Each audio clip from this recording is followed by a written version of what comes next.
What's going on? You back once again, Goodfella Sports TV. Kind of a mixture of final thoughts and a prediction video. I didn't do an early prediction video for this fight. I forgot it was this weekend, but glad that it's going down. Some boxing on Saturday and some boxing tonight on Showbox. But before I get into it, I'm going to tell you guys about how you can watch this fight, what network, what time to expect the fight to be on. Obviously, it's Eleider Alvarez facing Sergey Kovalev, going down to Star Frisco, Dallas Cowboys practice facility where Errol Spence fought Carlos Ocampo at last June.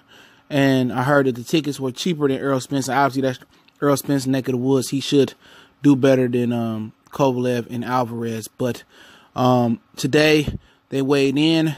And, when we do the final thoughts, it's the weigh in, and usually the last, reaction to the fight I got. But today it's going to be weigh in and pretty much the prediction video.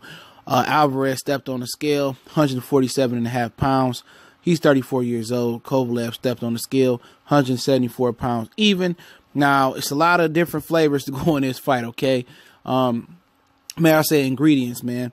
Kovalev has been accused of physically assaulting a woman because she didn't want to get with him. He's a married man. It's all alleged. He allegedly pounded her face in and pounded her dog face in and beat the dog butt.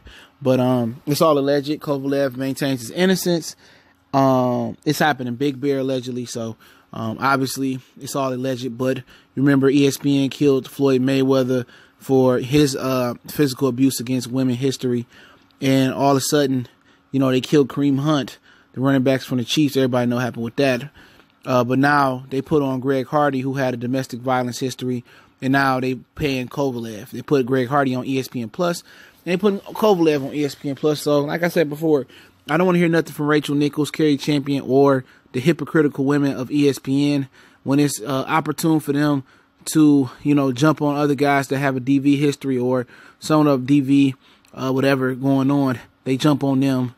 But when it's certain other guys that they network employs or pays to fight, they ain't got nothing to say. And don't forget, they canceled the Marcus Brown fight with Kovalev last year because he had a domestic dispute, violence dispute with his baby mama. And all of a sudden now, Kovalev had one and they ain't canceled this fight, all right? So I just show you a lot of hypocrisy going on here.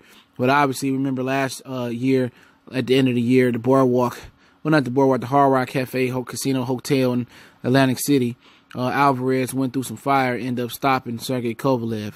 As I predicted, I was pretty much one of the very few people who told people from the beginning that Alvarez was going to beat the hell out of Kovalev, okay? And that's just what happened. So we looking at this fight. Kovalev got an excuse coming into this fight. He got a distraction. His distraction is that he got this alleged DV thing hanging over his head and possibly distracting him. But I do think it's a chance that Kovalev can win this fight. He got a new black coach in Buddy McGirth. And I say black, I put emphasis on that because he has a racist history as well, too. And one thing I can say about Buddy McGirth is that he will stop the fight quicker than any other coach I've seen in my life. He legitimately cares about his fighter. He'll throw that towel in quicker than quick. And everybody that know Buddy McGirth, not just the trainer, not talking about the fighter, know how quick he is with that towel. But Kovalev, he do got one of the better jabs in boxing. Great one, too, but nothing outside of that. It depends, in my opinion, if Alvarez wants to win this fight, how serious did he take the rematch? Did he go party in Colombia, go back to Canada and party? Does he get back to work, make weight real good? At the end of the day, both of these fighters on the wrong side of 30. Kovalev 35, Alvarez 34. Kovalev seemed to have more miles on his legs and on his body. Alvarez, had elbow surgery, and you always got to wonder about that. Can he really generate power? I think it's on his right hand, his right arm, in my opinion. So you look at it, Alvarez got one of the best jabs in the business. Very fast twitchy muscles, good hand speed, good power if his elbow is good. Really good jab, got some good head movement. Showed and demonstrated a wonderful chin versus Kovalev. And this is his jab, Trump Kovalev jab. Kovalev jab is a very straight power jab. Alvarez jab is a piston-like pop jab that got some pop on it. So it's pretty much going to be Kovalev, if you want to win this fight, get right into it. I don't have to go into strengths and weaknesses. You already know what they do and what they can do if you've seen the first fight. And Kovalev need to go to the body. He needs to develop a hook, a left hook, and an overhand right punch, looping punches. Usually we talk about fighters like Keith Thurman, Sean Porter, who love to throw hooks, who lack straight punches. But you got to have a mixture of both. And only looping punches that Kovalev have is not good enough. So Alvarez don't have to respect the left hook or the right hook or the overhand right at all. He just got to be able to look out for straight punches. And that gives him a huge advantage knowing what's going to come. But I think Kovalev needs to go a lot to Alvarez's body early on and zap his energy, because, you know, Kovalev is a notorious front runner. And if he goes to the body, use his jab to the body, which he can do, thudding punches to the body, slow Alvarez a little bit down, and then, you know, he pretty much can slow the pace down to the tempo down to his liking. And that's pretty much what it is, and then go to work and chin check Alvarez for the most part. But for Alvarez, just do what you did last time. Use your jab. Knowing he don't have straight punches, all you got to do is stay away from his straight punches. Use your jab side to side. Go to his body a little bit. You know, and just, you know, use your hook. You know, ain't no hook coming back. So use your left hook, box, stick and move, and pretty much make Kovalev close the distance to cut the ring off on you. Or you could just take it to Kovalev and go chin check him early. Press the attack, put Kovalev on the back leg, and work Kovalev body, work his head.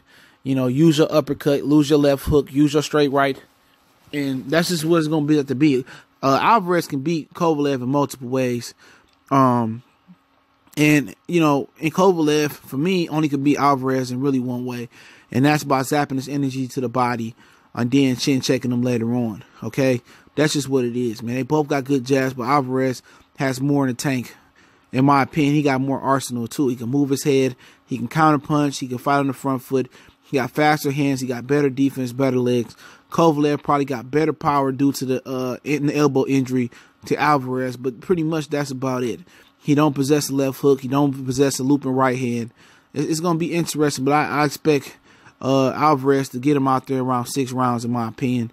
But it wouldn't shock me if Kovalev won this fight. I don't know why. I just have somewhat of a feeling that I wouldn't be surprised if he won this fight. But if he actually took this fight serious, he ever took you know, responsibility for his other loss. But if he hasn't took responsibility for his other loss, he ain't really closed the door on that Ward shit in the last Alvarez loss. I don't see him beating Alvarez, in my opinion.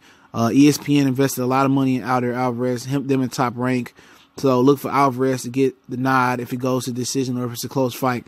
But it shouldn't. I expect Alvarez to, you know, go to town on Kovalev, check him. And I expect him to make quick, easy work of Kovalev, man.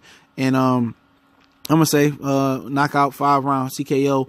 Buddy McGurf throwing the towel style knockout for Eleider Alvarez, in my opinion. And I'm gonna tell you how you can watch the fight and tell you the itinerary for the fight, which I believe they have in this article that I'm looking at. You can look at Oscar Valdez and whoever the hell he fighting, which I don't know.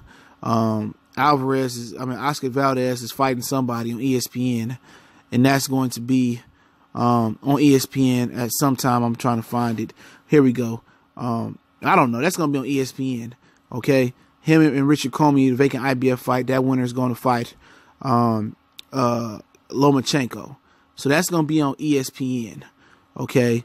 And then Kovalev and Alvarez and Teofimo Lopez and Diego Magadon is going to be on midnight on the ESPN Plus app. I know 7 to 10 is going to be the undercard on ESPN. Then maybe 10 o'clock Oscar Valdez and Comey and a vacant IBF belt are going to be on ESPN. Then back to ESPN Plus for Kovalev, Alvarez, and Teofimo Lopez, okay, at midnight. So it's some bullshit. The best fight is going to be on ESPN Plus, but Oscar Valdez in a tune-up, because he's Mexican, it's going to be on ESPN. So, I mean, that's just how I Top Rank rock, all right? But, all right, gave you the itinerary. My winner, Alvarez, in 5. Don't forget, we on Facebook, Twitter. You can reach out to me in the email if you got business, question, inquiry. And I appreciate everybody for checking on. Let me know who you got winning in the comment section. And I guess it's Super Bowl Sunday, and you got Kovalev and Alvarez fighting Saturday. So it's a good sports weekend. I would guess college basketball as well. If you want to make a donation to the channel, that link's always there. Or you can make sure you just share the videos. I appreciate that, man. Hit the subscribe button, bell icon button. Goodfellas Sports TV.